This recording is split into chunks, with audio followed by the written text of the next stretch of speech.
you can't go wrong with Now It's Dark. Hey everybody, welcome to Now It's Dark. I'm Jim. I finally saw the first of, I think, several of the Mickey Mouse horror parody films that are coming out. This one is The Mousetrap, which I think was originally going to be titled Mickey's Mousetrap. I think that might be still on the poster. This is on Amazon Prime right now for $3.99, and you can also pre-order DVD or Blu-ray on Amazon as well. And I was very excited to see this today when I got home, and it was a perfect way to end the stressful workday. It's 1 hour and 20 minutes. It's got a really low IMDb score because it just came out. So there's not a whole lot of reviews yet. So the premise is it's Alex's 21st birthday, but she's stuck at the amusement arcade on a late shift. So her friends decide to surprise her, but a masked killer dressed as Mickey Mouse decides to play a game of his own with them, which she must survive. Directed by Jamie Bailey. And Jamie Bailey has also been involved with a movie called The Influencer. And I didn't like that movie, gonna be honest. And also, this was written and stars Simon Phillips. And he's been in a bunch of stuff. And I thought that there was something I recognized. Blood Harvest, The Fear Way, and also The Influencer. So wasn't big on The Influencer for sure. The Fearway I think was okay. Simon Phillips, writer and star, plays Mickey, a character actually named Mickey. I think his last name was Collins. That's Simon Phillips. Alex, our 21-year-old birthday girl, was played by Sophia McIntosh. We have a detective Marsh and a Detective Cole. Detective Marsh was played by Nick Biskupik, and Detective Cole was played by Demir Kovic. My favorite character, Rebecca, was played by Mackenzie Mills. She's like the goth girl in the group. And there's a lot of other characters, almost too many, honestly. Um, so, yeah, this has a tagline. This is not the fun house. Not really sure why that's the tagline. So this was filmed in Canada, so that's not uncommon, but they did slip a few times, and I don't know why I noticed it, but they didn't call the fire department, they called it the fire brigade. So I don't know. It's just such a stupid thing to notice, but I definitely did. It's because I have a friend who is a city fireman. Um, so yeah, I'm going to refer to my notes here pretty much because I just watched this. I haven't really had a lot of time to digest it. I literally was just watching the end credit while I started filming because I wasn't sure if there would be one or not. But there is an end credit scene, so stay all the way to the end of the 80 minutes.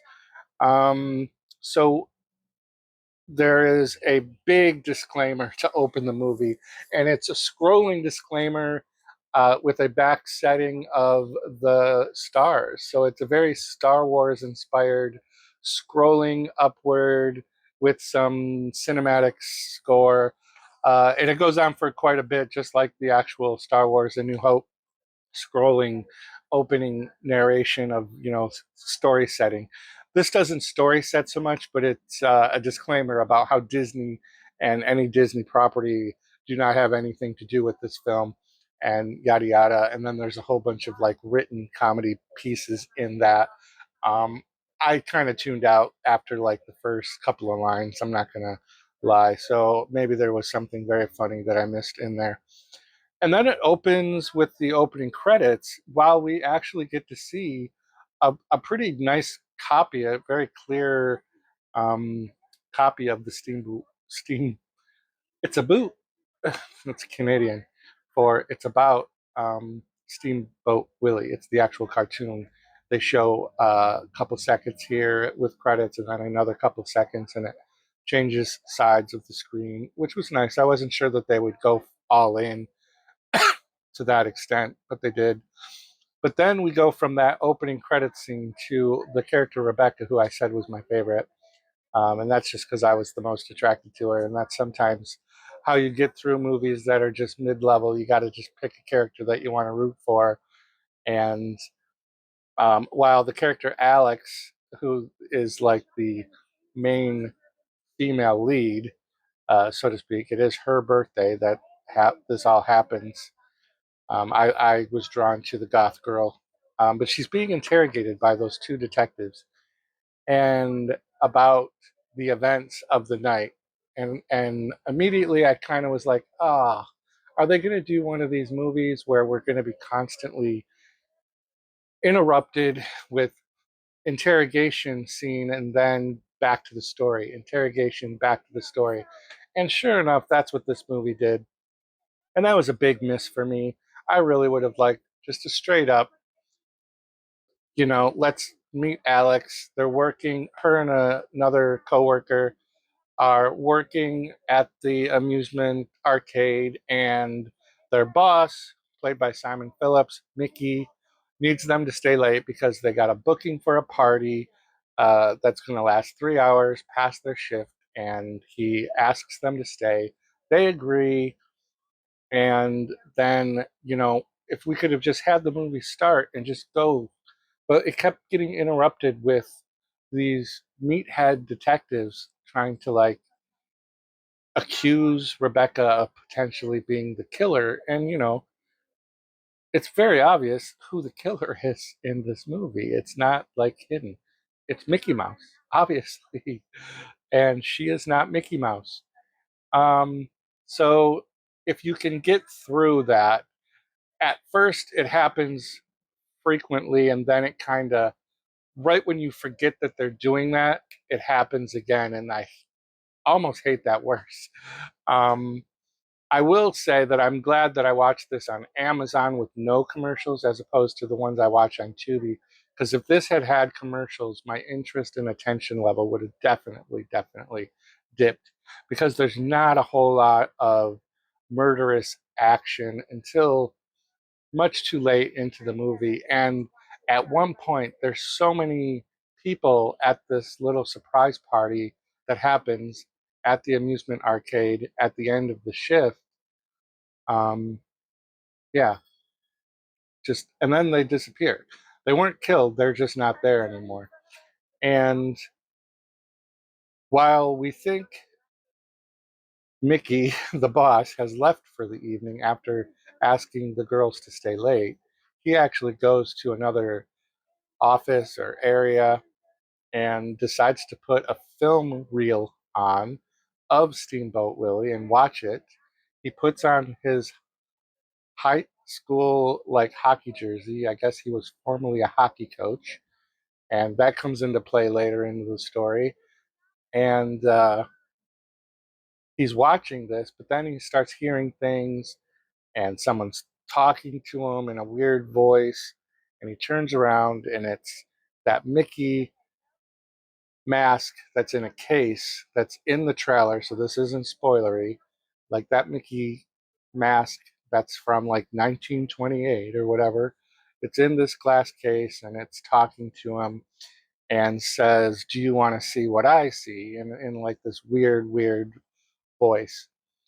And then it becomes just an average. This could have been the same movie, like almost point for point in one of the bad horror haunted house movies where a bunch of kids break into an amusement park after hours and they go into the haunted house, and like one gets picked off one by one and this and that. It could have been any of those types of stories where a group of kids break into a hospital after hours that's abandoned or a house or whatever.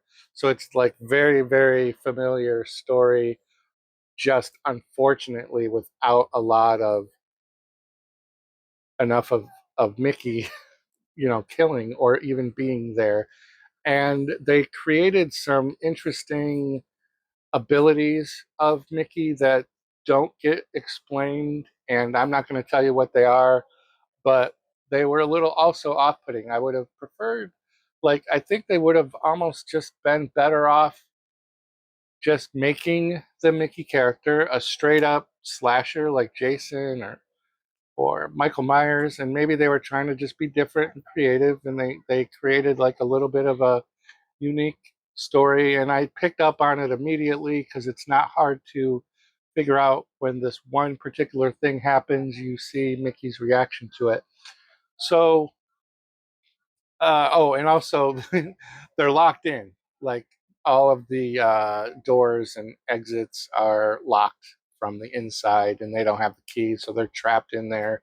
They had at the beginning of this little surprise party, all the friends came after the shift. Um, they all decided it would be fun to have a no cell phone kind of a thing, and maybe this is an actual party thing. I don't know. I don't go to parties. I don't have friends, but maybe it's a common thing for everybody to put their phones in a bag or in a bowl or whatever. Um, Back in my day, it was you'd put your keys, your car keys, in a bowl or something to keep you from driving drunk or from leaving before somebody could be like checking you out, like, yeah, you're okay to drive or not. In this case, this is the workaround for horror movies to uh, why didn't they just use their cell phone to call the police? So this in this movie was that they just put their phones into a bag, which of course went missing because that's what happens when you put your phone in a bag.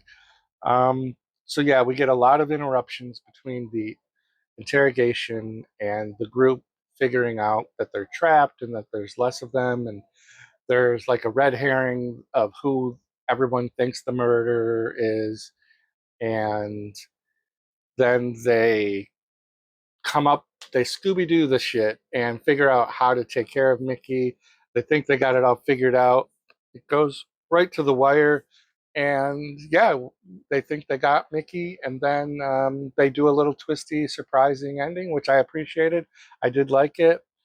Um, Acting wise, this is just that standard mid-level B horror movie acting, so not so bad, but not like stellar either.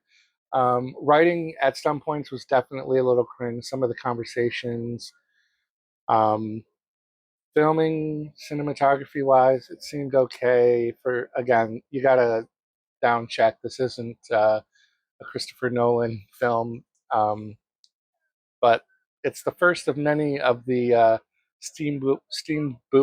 Why do I keep saying that? Steamboat Willie takeoffs that we have coming out this year. I know there's more coming.